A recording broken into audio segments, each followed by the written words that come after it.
നമസ്കാരം പ്രിയമുള്ളവരെ, ആസാദിയുടെ global news ഡെസ്കിലേക്ക് എല്ലാ മാന്യപ്രേക്ഷകരെയും സ്വാഗതം ചെയ്യുകയാണ്.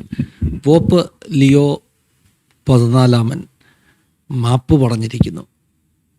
അതായത് അടിമ കച്ചവടത്തെ ഒരു കാലത്ത് കാതലിക് ചർച്ചും അതിൻ്റെ നേതൃത്വത്തിലിരുന്ന വിവിധ പാപ്പൽ ഓഫീസുകളും ഏതെങ്കിലുമൊക്കെ വിധത്തിൽ സപ്പോർട്ട് ചെയ്തതിനെ, അടിമ കച്ചവടത്തെ, അടിമത്തത്തെ നിരാകരിക്കുവാൻ വൈകിയതിന് ലിയോ 14 മാർപ്പാപ്പ മാപ്പ് പറഞ്ഞിരിക്കുകയാണ്. കഴിഞ്ഞ ദിവസം അദ്ദേഹത്തിൻ്റെതാകുന്ന ഒരു ചാക്രിക ലെറ്റർ, ഒരു എൻസൈക്ലിക്കൽ ലെറ്റർ എന്ന് വിളിക്കാം, പോപ്പുമാർ അവരുടെ കീഴിലുള്ള വിശ്വാസികൾക്ക്, കർദിനാൾമാർക്ക്, അച്ഛന്മാർക്കൊക്കെ അയക്കുന്ന ഒരു ലെറ്ററാണ്.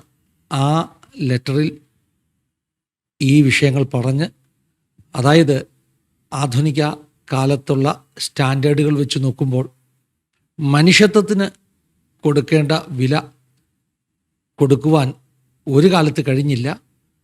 അതിനെ അപലപിക്കുവാൻ സഭ വൈകിപ്പോയി.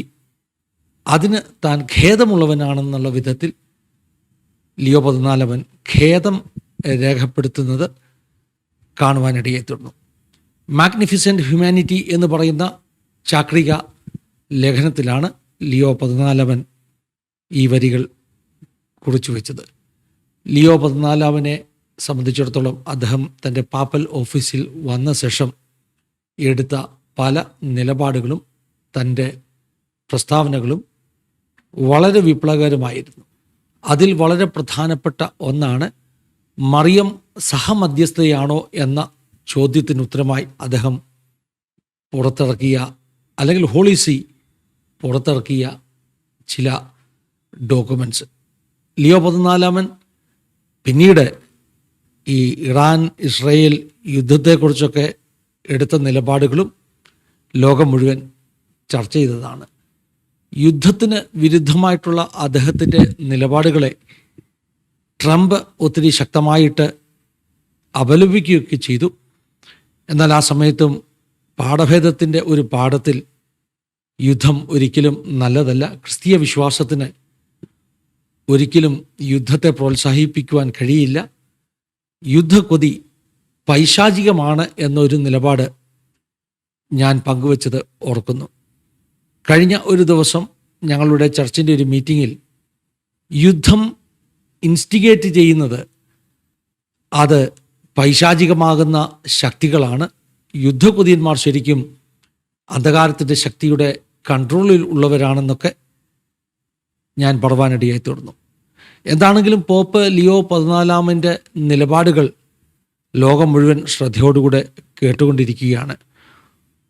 ഒരു കാലത്ത് ട്രാൻസ് അറ്റ്ലാന്റിക് സ്ലേവ് ട്രേഡ്, അതായത് ഏതാണ്ട് 12 മില്യണോളം ആഫ്രിക്കൻസിനെ ബലം പ്രയോഗിച്ച് ഈ പറഞ്ഞ അടിമകളാക്കി കൊണ്ടുപോയ ആ ചരിത്രമൊക്കെ പോപ്പ് തൻ്റെ ഈ പുതിയ ലെറ്ററിൽ, ഈ ചാക്രിക ലേഖനത്തിൽ താൻ രേഖപ്പെടുത്തിയിട്ടുണ്ട്. ട്രാൻസ് അറ്റ്ലാന്റിക് സ്ലേവ് ട്രേഡിനെ മുൻകാല പോപ്പുമാർ, പ്രത്യേകിച്ചും 15-ാം നൂറ്റാണ്ടിലെ 16-ാം നൂറ്റാണ്ടിലെയൊക്കെ പോപ്പുമാർ വിവിധ തരത്തിൽ അതിനെ പ്രോത്സാഹിപ്പിച്ച നടപടികൾ എടുത്തു എന്നുള്ളത് ചരിത്രമാണ്. പോർച്ചുഗീസ് സർക്കാരിനൊക്കെ രാജ്യങ്ങളെ കീഴ്പ്പെടുത്തുവാനും വേണമെങ്കിൽ ആ രാജ്യത്തിലെ ഇൻഫിഡിൽസ്, അല്ലെങ്കിൽ അവിശ്വാസികളെന്നോ അവിശ്വസ്തരെന്നോ ഒക്കെ വിളിക്കാം, അവരെ അടിമകൾ ആക്കാനൊക്കെയുള്ള പാപ്പൽ ബുൾ എന്ന് പറയാം, അതായത് പോപ്പിൻ്റെ കൽപ്പനകൾ ആ ഒരു രാജ്യങ്ങൾക്ക് നൽകിയതൊക്കെ ചരിത്രത്തിൽ രേഖപ്പെടുത്തിയിട്ടുണ്ട്. അങ്ങനെ അടിമകളാക്കുന്നവരെ വിൽക്കുവാനും ഒക്കെയുള്ള സ്വാതന്ത്ര്യം കൊടുത്തുകൊണ്ട് ഉള്ള പാപ്പൽ തീരുമാനങ്ങൾ ചരിത്രത്തിലെ ഇരുളടഞ്ഞ കാത്തലിക് ചർച്ചിൻ്റെ ചരിത്രത്തിലെ കറുത്ത അധ്യായങ്ങളാണ്.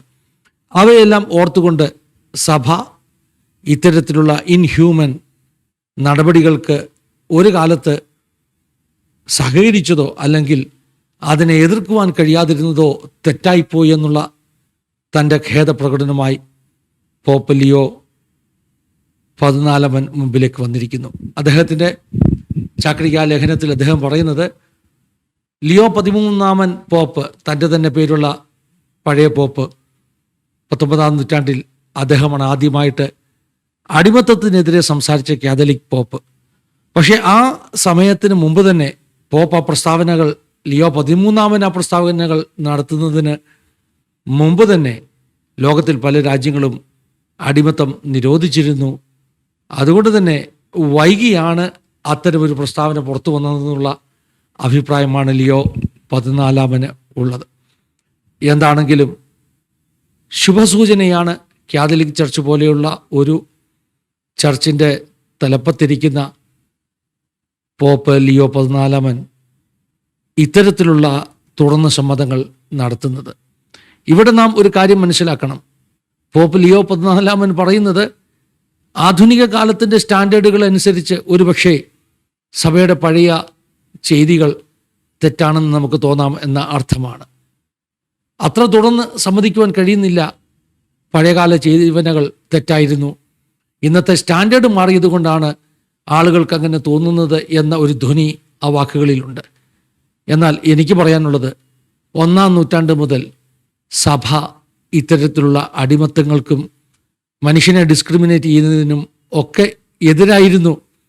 അന്ത്യകാലത്ത് സകല ജഡത്തിന്മേലും എൻ്റെ ആത്മാവിനെ പകരും, നിങ്ങളുടെ പുത്രന്മാരും പുത്രിമാരും പ്രവചിക്കും, ദാസന്മാർ പോലും അഭിഷേകം കൊണ്ട് നിറയുമെന്ന് പറഞ്ഞ പുതിയ നിയമം, ആ പുതിയ നിയമം ക്രിസ്തുവിൽ ദാസനെന്നും യജമാനെന്നും വ്യത്യാസമില്ല എന്ന് പഠിപ്പിച്ച പുതിയ നിയമം, ആ പുതിയ നിയമം അതിൻ്റെ ആരംഭകാലം മുതൽ തന്നെ ഇത്തരം ഇൻഹ്യൂമൻ പ്രവർത്തികൾക്ക് എതിരായിരുന്നു.